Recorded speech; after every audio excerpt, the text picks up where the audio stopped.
Hold on to your butts. Da-da-da. Welcome to episode 55 of the Civil War Breakfast Club podcast. Tonight, I am joined by the guy who puts up with me being a manassel on Tuesday evenings after I've had a tough day at the DQ. The Rock of Massachusetts, Darren Weeks. And I just butchered his state name. I am just simply Mary.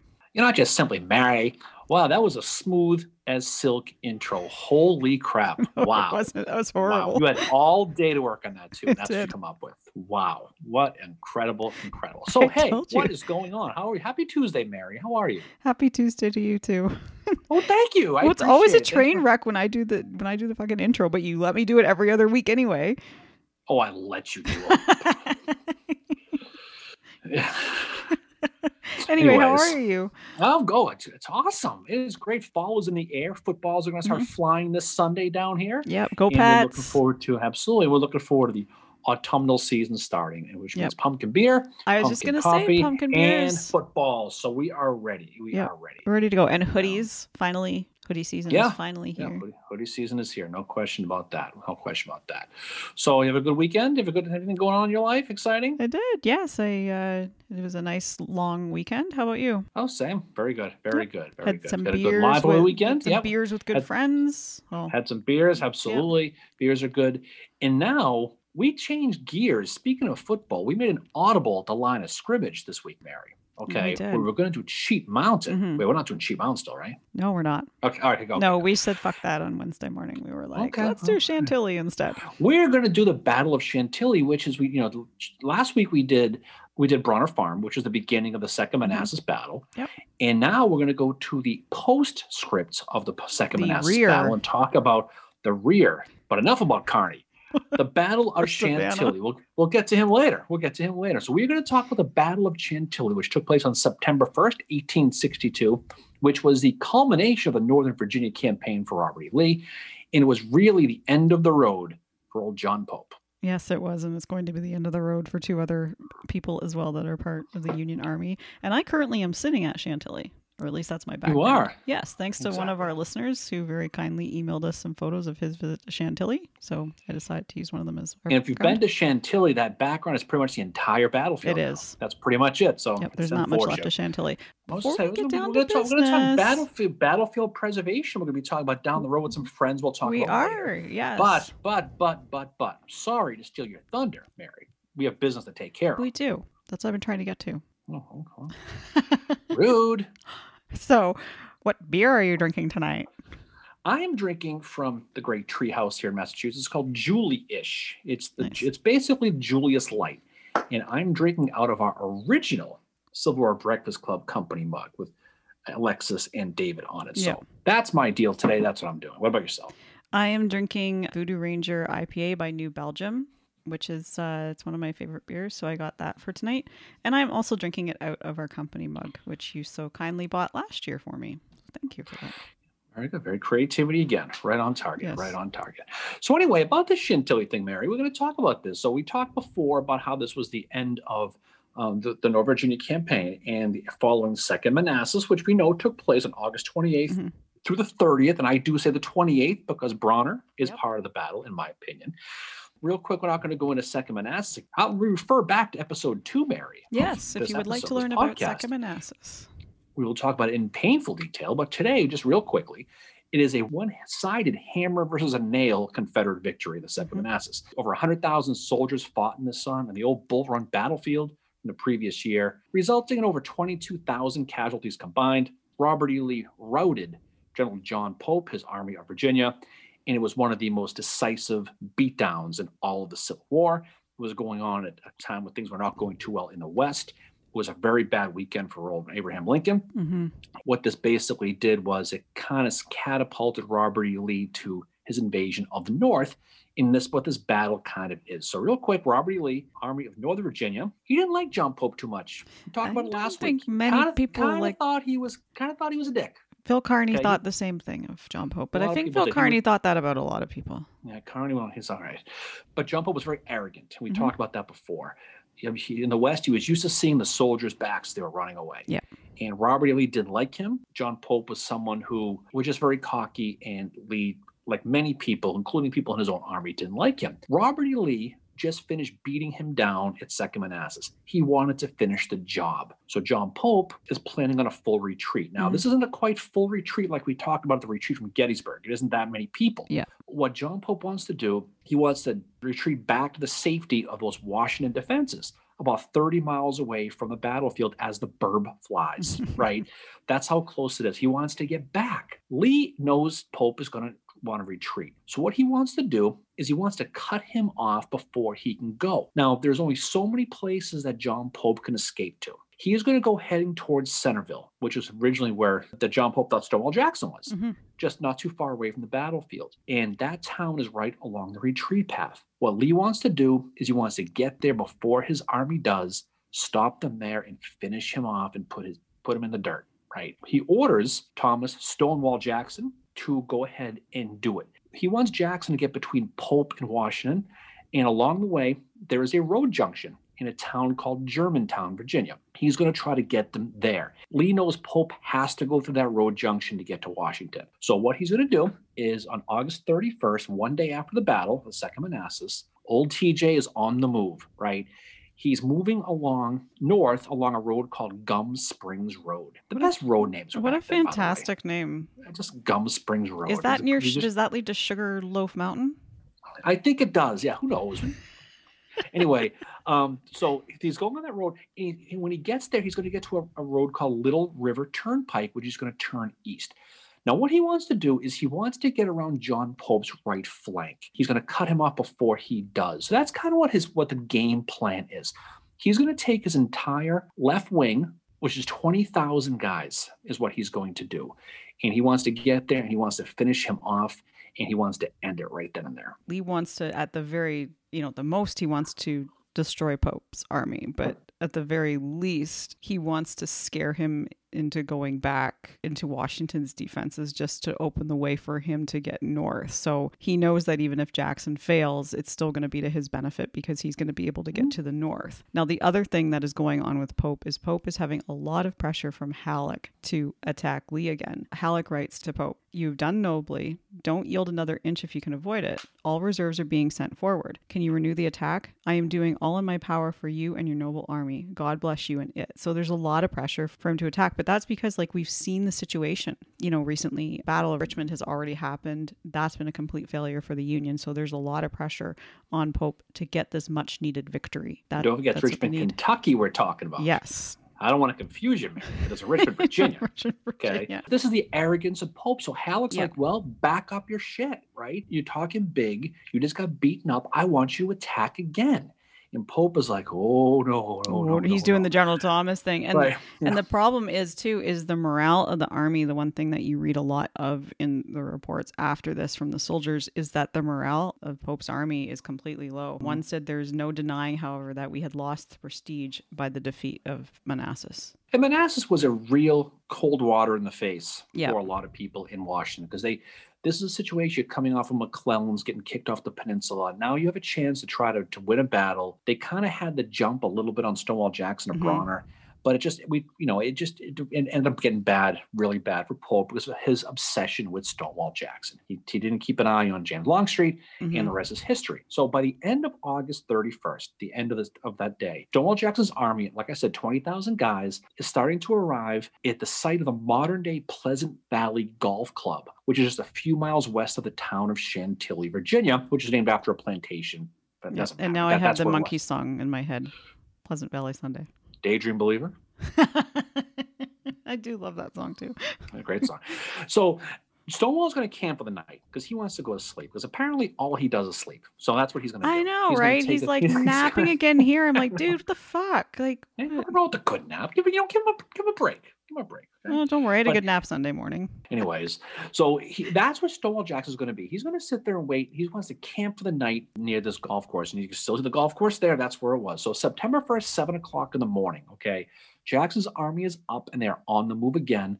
And they are rolling east along that Little River Turnpike. Now here is when Stonewall Jackson's cavalry is going to start to bump into some Union troops along that turnpike, right? So John Pope now, since it's the first of the month of September 1st now, I imagine he probably said rabbit for luck. I would hope he would. He's hearing these stories of these Confederates on his right flank now. And so he has what they call that pucker effect moment. Yeah. Like, oh, So Pope is going to order old friend Joseph Hooker, his division, the 3rd Corps from Sam Heintzelman's Corps in the Army of the Potomac, to set up a defensive line in that town of Germantown we just talked about. He's like, well, I need to protect our retreat, so I need you to set up a defensive line and just protect us. Jackson, he is going to find out about this. He's going to find out that Hooker is moving towards him. So what he's going to do, he's going to pump the brakes right there in that Turnpike Road. He doesn't want to move anymore. Mm-hmm. He's going to decide to halt his troops, and he's going to sit there about 5 miles west of Germantown, and he wants to wait for James Longstreet now. He's like, look, I don't know who the hell's, it's Hooker. I don't know who else is there. We need to take a break. James Longstreet's commanding that right wing, and he was going to be supposed to be following up Jackson. You have Jackson, who's on the left wing, Longstreet on the right wing. Like I told you before, the easy way to remember is the left makes the L in your hand. You can remember it that way. So in case you forget. And so at this point, Pope is kind of seeing the writing on the wall here, because now he's afraid of his army getting routed on his right flank. Well, he's had reports too of Jackson's men as well. Like he knows that they're somewhere nearby. So what does Pope do? He says Hooker might not be enough. Okay. He's going to order another guy, Brigadier General Isaac Stevens' 1st Division in the 9th Corps under Jesse Reno. So he is going to tell him to go towards Germantown as well. And what he wants him to do is set up a defensive line near the Little River Turnpike. Mm-hmm. He's going to be about 2 miles west of where Hooker is. What he's hoping, Pope, is that's going to keep that avenue of retreat open. That's what he's thinking. Yeah. So real quick, Isaac Ingalls Stevens, a little background on him. He's the first governor of the territory of Washington out there in the West. He'll eventually be a delegate to the U.S. House of Representatives. He's got a very colorful past, though, Mary. Mm-hmm. Born in lovely North Andover, Massachusetts. So right off the bat, he's a Patriots fan. A Born fellow in 1818. Manasseh. You got it. He's going to end up in a situation where he's going to go to West Point. Okay. He is going to graduate first in his class in 1839. In his class is none other than the 2 double H's, Henry Halleck and Henry Hunt are in his class. So you have Stevens first, you have Halleck third, and Henry Hunt's going to be 19th in that class. You've got some big people. He's an angry little guy. Okay. He's fiery. He's only 5'3". He looks like Tyrion Lannister. He does. And he probably has hot dog legs, realistically speaking, for his height as well. So he is going to end up fighting in Mexico. He is going to get breveted for the Battle of Chapultepec. But when he gets out to Washington, he's going to kind of turn to the dark side a little bit. Mm-hmm. Like I said before, he's going to be appointed governor of Washington, that territory way up there in 1853. He's controversial, to say the least, because he's fighting the Native Americans up there, and he's trying to deal with them. He's forcing them to sign treaties under duress through intimidation. He imposed martial law to anybody who opposed him, Indian or non. He was someone who caught a lot of shit for executing a guy named Chief Leshy from the Nisqually tribe, just executing him. He was someone who took advantage of his position being so far away, very corrupt. When he was finally arrested for corruption, you know what he does? He pardons himself, because that's what he did. It's amazing. And of course, what he does after that, he becomes a congressman in Washington. Yeah. What a surprise. That's what he ends up doing. So he's going to join the Army after first Bull Run. He's going to go back to the Army, where he's going to command the 79th New York, the Highlanders, which is fun because the Highlanders from New York is also the original name of the New York Yankees baseball team today. Fun little baseball history. He's going to fight at Port Royal, and then he's going to eventually join Pope's Army of Virginia just before 2nd Manassas. So the thing about Stevens is he's a hard-fighting, shifty type of guy. Yep. And he's just somebody who is probably that dude at the bar you just don't want to screw with, but that's who he is. Yeah. With Hooker is another guy, because Hooker is going along one road, and Heintzelman is not happy that Pope has chosen Hooker to do this, because he says that Hooker had seen some hard fighting at the Battle of Manassas, and that the 3rd Corps was just completely, he was like, nope. And Pope's like, no, it's fine. We're going to do it. I got the feeling that Heintzelman and Pope didn't exactly get along. But bringing up kind of the rear of Hooker's line is none other than Philip Kearny, who is another guy that is going to factor into this battle. And he's got a very colorful past as well, and quite an interesting history. So he's born in 1815 in New York City to wealthy Irish American family. He always wanted a military career ever since he was a kid. Parents died when he was very young, so he's raised by his grandfather, who insisted that Kearny have a career in law, but he didn't want that. But he still attends Columbia College, gets his law degree in 1833. 1836, his grandfather dies and leaves him over $1 million, which is close to $30 million in today's dollars. So it's quite a sum of money. So really, Kearny could have just sat on his ass and did nothing for the rest of his life. Kind of ironic, that quote. It is. Kearny decides that he can make the army his profession now with this money he's come into. So 1837, he gets a commission as second lieutenant of the cavalry, and he's assigned to the 1st U.S. Dragoons. And this is commanded by his uncle, Colonel Stephen Kearny, and the adjutant general in this was Jefferson Davis. So he's out on the western frontier for a while. 1839, Kearny goes all the way over to France to study cavalry tactics, and he's going to be in some engagements in Algeria. And apparently he rode into battle with a sword in his right hand, a pistol in his left hand, and the reins in his teeth. And this is where he gets the nickname Kearny le Magnifique. I can't say it. It's Kearny the Magnificent. I can't do a French accent. This is why I didn't take French. Magnifique? Magnifique. Thank you. This is why I did not do well in French class. Really bad. 1840, he returns to the U.S.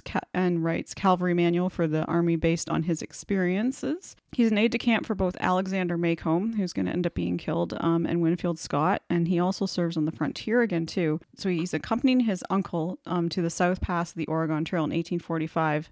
No word if anybody died of dysentery. Yeah. Well played. I'm fired up tonight, you can tell. Oh, wow. You're bringing the ha-has tonight. 1846, he resigns his commission because of lack of combat, but returns a month later because of the Mexican-American War. He's assigned to raise troops for the 1st U.S. Dragoons, Company F, with his own money. That's what he does. And his unit soon becomes the personal bodyguard for General Winfield Scott. And this includes even outfitting the entire company with 120 gray horses. So, I mean, clearly he's got the money to do this, right? He's going to be wounded in his left arm at a battle in the Mexican-American War and have it amputated, which is funny. He loses his left arm, Howard loses his right, and later on, after the Battle of Seven Pines, after Howard's lost his right arm, Kearny goes up to him and says, "Hey, we can go glove shopping together." Wow. I'm just, yeah. His personal life is a little bit interesting. So 1851, his marriage isn't going so great. So he decides to go for a trip around the world. He ends up falling in love with a woman named Agnes Maxwell, but he can't marry her because his first wife will not grant him a divorce. They still end up moving in together in 1855 after, and Kearny gets injured when he falls off his horse. Wife number one finally grants him a divorce, and he and Agnes move to Paris where they finally get married. And by this point, the Civil War breaks out. He comes back, and as we know, he fights in a lot of the early battles. He's commanding the 3rd Division of the 3rd Corps at Williamsburg and Fair Oaks. He boasted at Williamsburg that he could make his men follow him to hell. "I'm a one-armed son of a gun, follow me," was what Kearny often said to the troops. And he said, "Don't worry, men, they'll be firing at me." He doesn't like McClellan and often ignores his orders. At the Battle of Malvern Hill, when McClellan tells him to withdraw, Kearny wrote, "I, Philip Kearny, an older soldier, enter my solemn protest against the order for retreat. We ought, instead of retreating, should follow up the enemy and take Richmond. And in full view of all responsible for such declaration, I say to you all, such an order can be prompted by cowardice or treason." And the one thing about Phil Kearny that he's left with a bit of a legacy in the Army of the Potomac, even after he's been killed, is that he was the one that came up for the idea for the insignia patches that Butterfield put into place when Hooker made all the changes to the Army of the Potomac after Fredericksburg and when he took command. Kearny is also known as the one-armed devil. Just look at that. So what we have basically at this point is you have Stonewall Jackson in the woods waiting for Longstreet. And you've got really one division coming down bearing on him. And that's going to be Stevens' division. So September 1st around 1 o'clock in the afternoon, you've got Stevens' division with his 3 brigades, Michigan, Pennsylvania, Massachusetts, and New York guys. They're going to be marching along with Reno's 2nd Division, who's got 2 brigades now, along that Warrenton Turnpike we've talked so much about. Jackson, he's sitting at a place called Ox Hill, just southeast of Chantilly, Virginia. And this is where, again, he was going to sit, he was going to chill and wait for Longstreet's wing to arrive. So that's what he's kind of doing. Now, afternoon goes on. Now, 4 o'clock or so, the rebel vedettes are starting to report Union infantry starting to appear to their south. And this is the vanguard of Stevens' division they're seeing. So Jackson, he's like, well, remembers what happened a couple of days before over at Bronner. He's like, so he's going to mobilize quickly. He's going to send A.P. Hill's division, his 2 brigades, south of that Little River Turnpike to see what the scoop is, to see if these rumors by these vedettes of these Union infantry, not cavalry, but infantry are true? And if so, what their number is and what their strength is. So he's going to prepare. And while he's doing that, he's going to ready the rest of his army for battle that he thinks could be coming now. He's going to sit there. Now, by 4 o'clock on the Union side, there are more troops that are beginning to arrive as well. This is Edward Ferrero's 2nd Brigade in Reno's division, along with the Corps commander himself, Jesse Reno, who happens to be sick of this battle. And he's not going to do much, but he's there. But he's not feeling well. So Ferrero. Sounds like Talaferro. Yeah, he's going to basically be sent to cover Stevens' flank east of that Ox Road. So he's going to send the 51st New York and the 21st Massachusetts into the woods, and they vanish. I don't know what the woods, with the Rosewoods Clown was in there, but they just disappeared. You didn't see them. You're familiar with that, aren't you? You know what? Meanwhile, his other brigade, the 51st Pennsylvania Regiment, is going to be placed in the rear to cover the artillery. So that's kind of what Ferrero is going to be doing. Right around now is when the weather starts to act up. Yeah. So anybody who's been in Virginia this time of year or anywhere on the East Coast knows how quickly late afternoon thunderstorms come. And that's what's going to start to happen. So the skies open up and it starts pouring. And the reports is it is a spectacular thunder and lightning storm. Now, Stevens, he is going to look and he's going to see the rebel troops emerging from the woods to his front. North of a place called the Reed Farm. Now, this is the 6th Louisiana Irish Tigers under a guy named William Monahan, okay? And they're in Lawton's brigade. So these are the troops that are kind of going forward to check out what the scoop is. He knows he's got to push them back because the one thing Isaac Stevens knows he has to do is keep the troops away from the army, to keep them back. So he knows he has to do the best he can to push them back. He's going to send in the 79th New York. This is his old regiment that he was in charge of, under a guy named David Morrison, his brigade, the 3rd Brigade. And what they're going to do is they're going to march towards that Confederate line near the woods. What he'll do is he'll set up the 79th in 3 different lines, and he's going to advance, and he's going to personally lead them. He's going to be the man. He's going to yell, "Follow me, Highlanders," and he's going to start heading into the woods. Now, Stevens, they are marching in these 3 lines. Just imagine this, 3 lines through this cornfield in a pouring thunderstorm. There's thunder and lightning. The field is quickly turning into mud. There's no visibility whatsoever. And then the other issue they're running into is the friggin' muskets are getting wet. So now the powder is getting wet. So they're basically completely useless. So they got to use their bayonet. Right. So you're marching in line. You go, well, this thing doesn't friggin' work anymore. And you don't know who you're going against, what you're going. And so naturally, some of these soldiers pull out their F this card and say, "I'm not going. You out of your friggin' mind?" So the line starts to stall. It does. They kind of slow down. I don't know. So Stevens needs to keep them moving. But meanwhile, by the way, they're under fire. So now they're getting picked off while they're standing there in the pouring rain out in the open.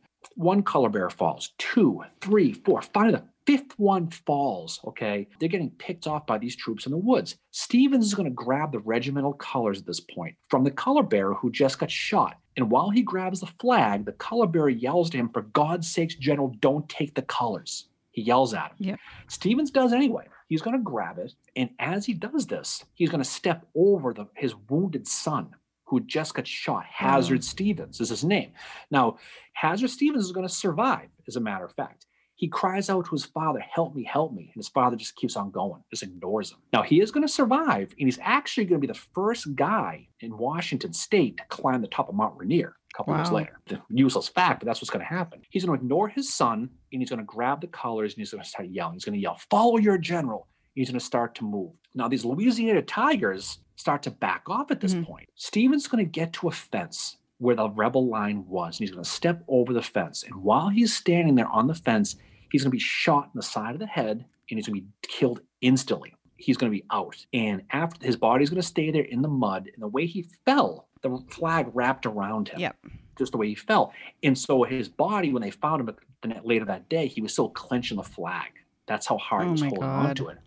Now, what's interesting about him is he got buried in Newport, Rhode Island, right around the corner from Gouverneur K. Warren. And next to Isaac Stevens is his son Hazard, who died years later. They both buried next to each other. If you're ever there, there you go. So now you can see it. I'd like to go see it. I think it was like 1918 the kid died. It was something like that. But that's the story about Stevens. Now, a guy named Benjamin Christ is going to take over. Okay, he is going to be taking over the division for Stevens. By now, the 28th Mass and that 79th New York are being picked clean. They're being completely shredded by these rebel muskets. Now, aside from the wet powder, the guys who do have dry powder, they're running out of ammo. Yep. So you can imagine what's going on with this. This is where, if you're a good general, you learn. And this is where Jackson does a good job at this, is he's setting up his army to prepare, even the guys who aren't fighting. So he's going to have his army basically in a semicircle at this point.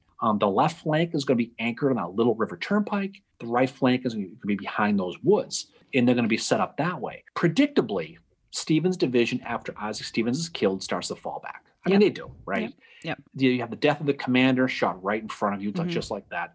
Their energy is basically out. Stevens, and this is what's interesting too, is before Stevens dies, before he does, the last thing he does before he grabbed the flag is he sent a messenger by the name of Horatio Belcher to go find people. Yep. Now, I don't know if he called someone 25 times, but what happened was he went out to find people.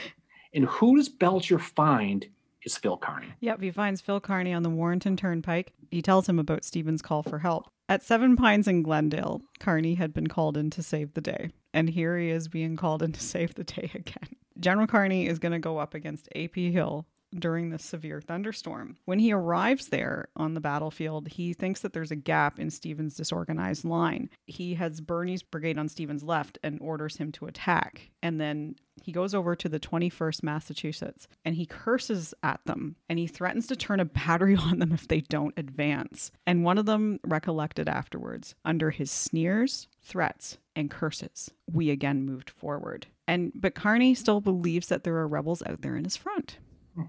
But Kearny, the thing with Kearny though is when he first finds out, when he's told by when Belcher finds him and he runs into him and says, you need to come help us out a little bit. A lot of times they're like, I don't answer to you. This is a situation. Find somebody else. He says, the quote he says is, by God, I will support Stevens anywhere. And he immediately is going to rush over with David Belt Birney, to your point. I know you talked about the gap real quick, but what Birney wants to do is he knows Jackson's reforming his lines after Stevens' men fell, because he knew there was going to be a second wave. And so he does. So he's ready for that next Union advance. Now, Birney, he is going to basically go and he's going to set up his brigade to attack really two brigades on the Confederate right flank. He's going to hit Dorsey Pender and he's going to want to hit Lawrence Branch's brigades. That's where he's going to hit.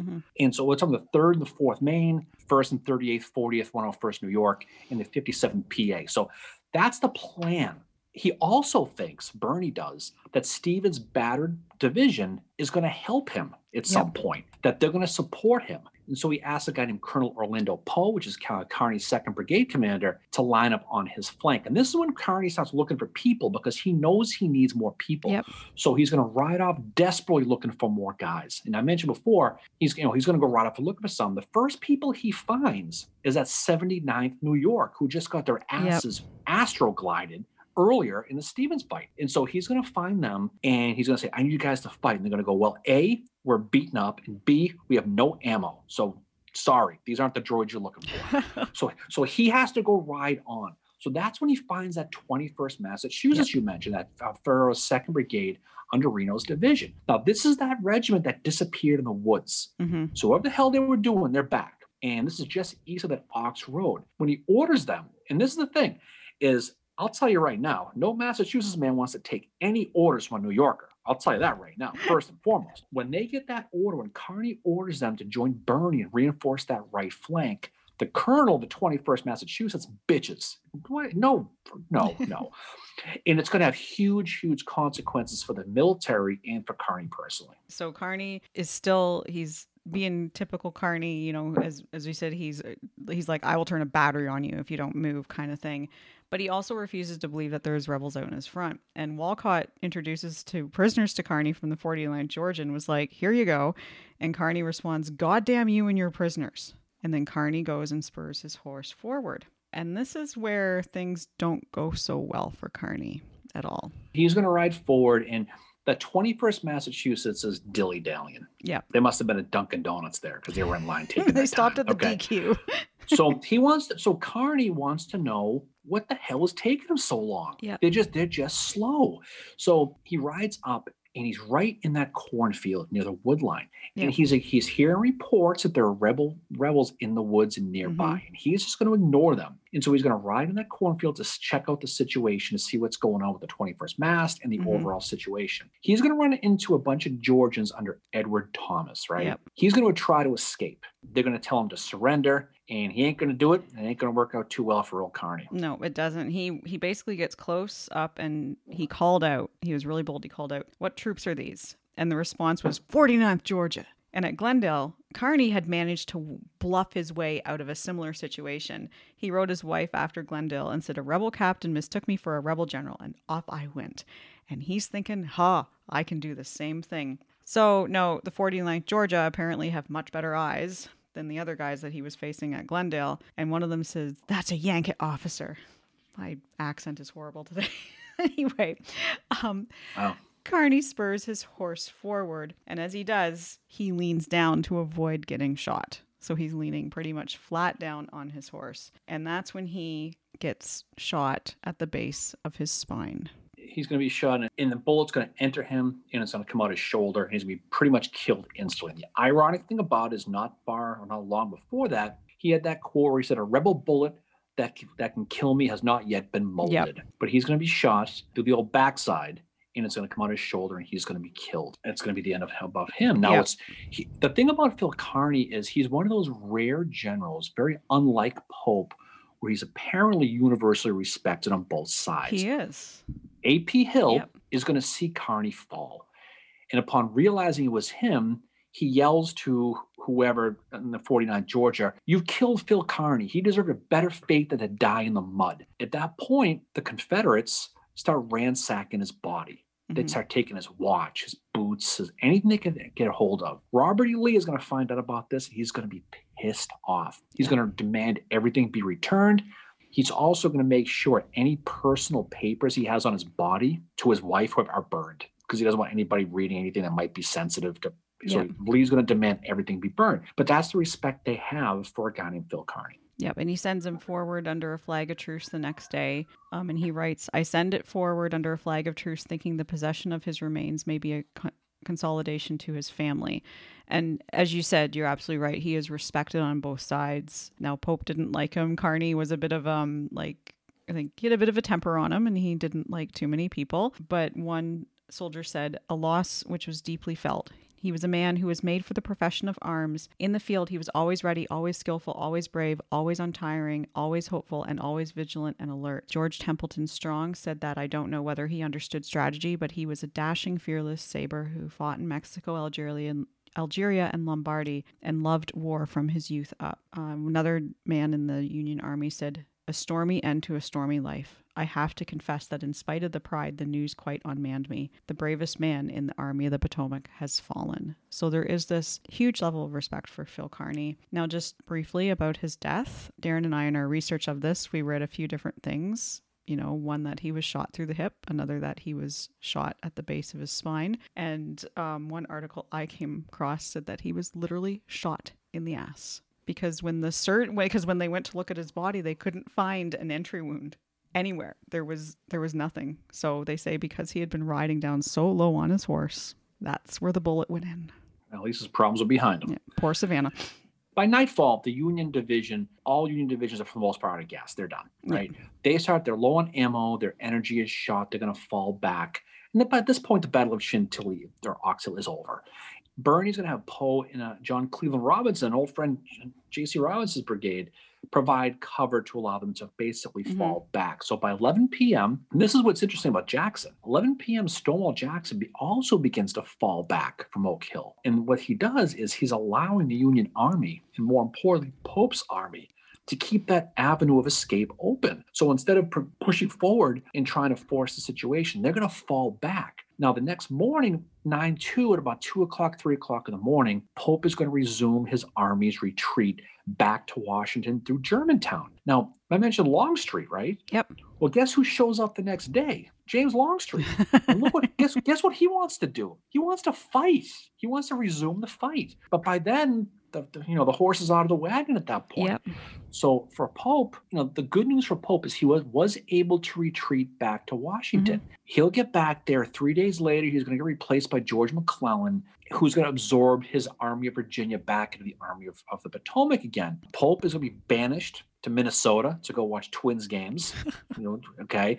And he's going to be part of that Department of the Northwest. He's going to help that Dakota War in 1862. He's going to do all that stuff. He's also going to help with reconstruction of Atlanta after the war. There's some stuff he's going to still do. Yep. As far as Lee goes, though he was disappointed, realistically, Pope escaped. What it did, though, you mentioned before at the beginning of this, it pushed Pope back to Washington. So even though he escaped, he was out of his hair. Yeah. And what that did is it allowed him to finally prepare for what he wanted to do, which was invade the North and get into Maryland, which is going to culminate in the Battle of Antietam, which is going to take place just a couple of weeks later. So for Lee, you wonder if Jackson fell back, if there was some order along the way not to push forward. Let's get Pope out of here. It's going to open the doors. Let's not lose more guys. Yep. Just let him go. Because it seems strange that he was gung-ho to kind of take him out, Lee was, and then all of a sudden he's gone. And next thing you know, Longstreet arrives and Jackson's going to fall back. So who knows what happened with that? I think that was the case that, like no matter what happens, Lee, I think, knows he is now in a position to invade the North. At the very most, great, we destroy Pope's army, but at the very least, we get him running back to Washington's defenses, which opens the way up for us. Either way, what happens at Chantilly, I think Lee already knows it's going to be in his favor. Either way, he's getting into the North. But I think that, it probably was at some point, you've got to recognize, like, let's cut our losses, because Jackson's men, when they get to Chantilly, when they get to that Ox Hill, they are starving, they are tired, they've had 3 days of hard fighting. They're probably in not much of a condition to do much in the way of battle. And, Longstreet's not getting there to reinforce, right? He's on his way. He's going to get there later. And the casualty figures, for the most part, the Union loses 1,300 guys out of around 6,000. The big two is Isaac Stevens and Phil Kearny. Yep. There's no question. So the rebels lose only about 800 guys out of about 20,000. So it's a clear victory as far as that goes. It's kind of a tactical tie because they both left the battlefield. There was no significant thing gained. But at the end of the day, to your point, it pushes Pope away. Yep. It allows Lee that open road all the way into Maryland. And although he didn't destroy Pope, I think he probably knew his career was probably over after Manassas and after this. So Lee probably got some sort of satisfaction knowing I think he did. that this guy wasn't going to be in his hair anymore, which it wasn't. No, exactly. I think that's exactly it. I think Lee is probably going to take what he's getting here, which is the way into Maryland, which is going to lead to South Mountain and to Antietam. That's what he's wanted all along, is he's getting, further and further into the North, which is really going to affect Northern morale. He probably knows, too, that after the defeat at Bull Run, that the morale of the Union Army is going to be pretty low. One interesting thing to mention about Isaac Stevens is that his widow is going to get the flag of the 79th New York that he was found wrapped in, which I thought was a very interesting part of the story, too. No, there's no doubt. This is one of those battles that really, almost like Second Winchester was for Gettysburg. It was kind of the final stop that allowed Lee to go on to bigger and better things. So if Pope and the gang had put up a better fight at Chantilly and pushed him back, who knows what would have happened with Maryland. I think Lee was probably hell-bent to do it anyway, but it might have been a little bit different, and history might have been different. Who knows how things would have played itself out. So Chantilly is important because it did pave the way. It is one of these stepping stones. It's a small battle. In a way, it's kind of like tack on another day of Second Manassas. It is kind of the bookend to, what we talked about with Bronner's Farm, and now we're ending it with Chantilly. But you have the loss of 2 Union officers, and I think probably the bigger loss would probably be Phil Kearny, given the level of respect. And, just the fact that, he's not brought back into the Union Army right away just because of his personal life. And then they realize after First Bull Run, like, shit, we need men who have experience. And Kearny had a lot of experience that they needed at that time, Now, I think whether people liked him can go either way, and whether he liked you could go either way. He seemed like kind of like he was a bit of a grumpy guy at times, but he certainly seems like he was, my men will follow me to hell kind of thing. Very tough, hard-fighting soldier, and who didn't have to be in the army because he's a millionaire. He could literally have just sat on his ass for his entire life. He found the pot of gold at the end of the rainbow, but he wanted to keep fighting for it. So unfortunately, it didn't work for them. So again, good discussion. I think overall, I think Battle of Chantilly is a good one. The sad part about this thing is if you do visit it, it's a postage stamp nowadays. There's not a lot, which goes against it goes again to show how important battlefield preservation is. Yes. When you go to a place like Chantilly, it's tough to imagine. They got a couple of monuments, one for Stevens, one for Kearny, and you can get an idea of how it probably was. But unfortunately, a lot of it's gone now. There's a lot of development around there. So that's why it's important to keep these battles up. Because like we say many times, Mary, all battles matter. So what's next? So next week, we are going to be talking about General William Haynes Lytle because it's the anniversary of the Battle of Chickamauga. And we covered Chickamauga last year. So we wanted to do, kind of start profiling more of these soldiers. And we wanted to do some of the ones who were Freemasons. And Lytle's a very well-known Freemason. But we're going to talk about him and his experience at Chickamauga where he's unfortunately killed. And then the week after that, we're not going to fully announce it right now, but we are going to be doing an episode with another history podcast about battlefield preservation. So stay tuned for more information about that. And then in October, we will be getting back into some more battles again as well. So and we have September 29th. We have our book club meeting where we are going to be joined by the author of Assassin's Accomplice, Dr. Kate Clifford Larson. And a week from this Wednesday, so when this episode drops on Saturday, it'll just be a few days away, we are going to be having our next roundtable. If you'd like to join. Good stuff is coming. If you'd like to join the book club or the roundtable, info@civilwarbreakfastclub.com, and we will shoot you an invite. Excellent. Well, it's great discussion. Always good to talk. Yep. Great job as always to you. No, it's always fun doing this stuff. You as well. You giggled a couple of times talking about Phil Kearny, but that's pretty good. Anyway, so Mary, great to talk to you. This is always. So we'll be off in going to bigger and better things, as they say, our next adventure, which is going to be about Lytle. And we will have fun talking about him as we begin to talk about some of his stuff in detail about his life, which we really haven't done yet before with anybody. So this will be a fun one to do. So I'm looking forward to that as well. So any final words from you? No, thanks for bringing it as always. Thank you also to our listeners for your continued support over these last 55 episodes. We've received a few nice emails lately from people, so that's always nice to hear as well. Absolutely. All right. Well, anyway, thanks for listening, everybody. We appreciate it. Hope to see you on our live. Hope to see you on our roundtable next week, and of course the book club down the road. So off we go. Thanks, everybody. Peace out, and we will see you on the other side. See you guys later.